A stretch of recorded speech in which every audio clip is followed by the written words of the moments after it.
DNR Secretary of COVID Overseer sa Sugbo, Roy Cimatu, Malaumon nga andam ang syudad sa pag-downgrade na unya sa quarantine status. May mga improvement na siyang nabantayan, apan nanawagan gihapon sa katauhan nga di mo kumpiyansa o gamuhimog yun silang kaugalingong lakang.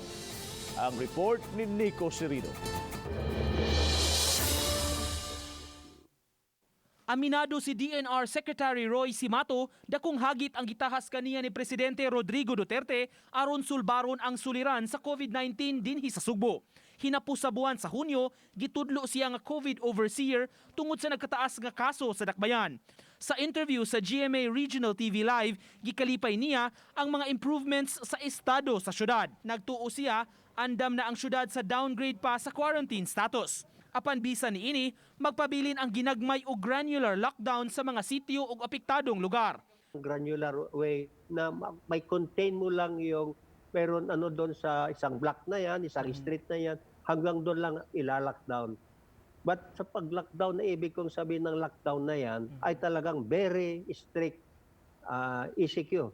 Parang ECQ yon na mini ECQ. Nakaistorya na sab ni Cimatu ang mga local officials ang mga naglangkob sa managlahing partido ug nanawagan siya padayon nga maghiusa alang sa katawhan. Kung mahimo, ipadaplin una ang politika. I was challenging them. This pandemic comes only once in our lifetime. Hindi na babalik uli ito.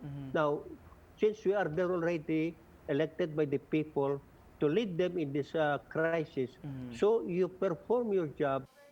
Matod ni Cimatu, may dabantayan siyang dili mutuman sa lagda apan mas daghan sab kuno ang matinumanon. Pasabot niya ang presensya sa mga pulis ug mga sundaw gihimo lang aron masilsil ang disiplina sa katawhan. Bumabalik ako sa circle. Dito ako nagkumbisa sa Cebu sa career ko. Ngayon, bumalik na naman ako. So this time, this is a more challenging job. And I will do it.